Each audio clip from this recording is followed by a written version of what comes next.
בסיס ראשון במקום חשוב מאוד, אין פיסוק בין הרגליים. זה לא מתאים לנו, אנחנו רוצים ביחד. מעבר חצייה ברגליים שאנחנו רואים במקום צעד אחד על שתי ספירות. 1, 2, 3, 4, 7, כמו שאתם רואים, אני עושה צעדים במקום, לא מזיזה גוף הצידה, כל הפלא גוף עליון הוא במקום. בסיס של 1, 2, הצידה, סגירה.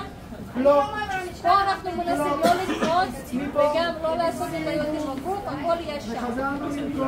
סעיד הגבר, בנות ישרות בקו ישר, אנחנו יוצאים. להשאיר את המסגרת במקום 1, 2, 3, אפשר לא להוסיף בסיס, לא חובה, אבל סעיד האישה, אחד, להוציא, איזה כיף! אם אני לא בטוחה, מה אני עושה? ב1 אני ישר, ב2 אני רוצה להוציא הצידה, ב4 אני רוצה להחזיר היד וסגירה, אוקיי? ועשינו בלנסה, עשינו צד, בלנסה,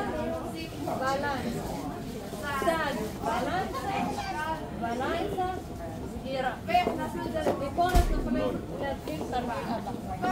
תודה רבה. תודה רבה. היה כיף.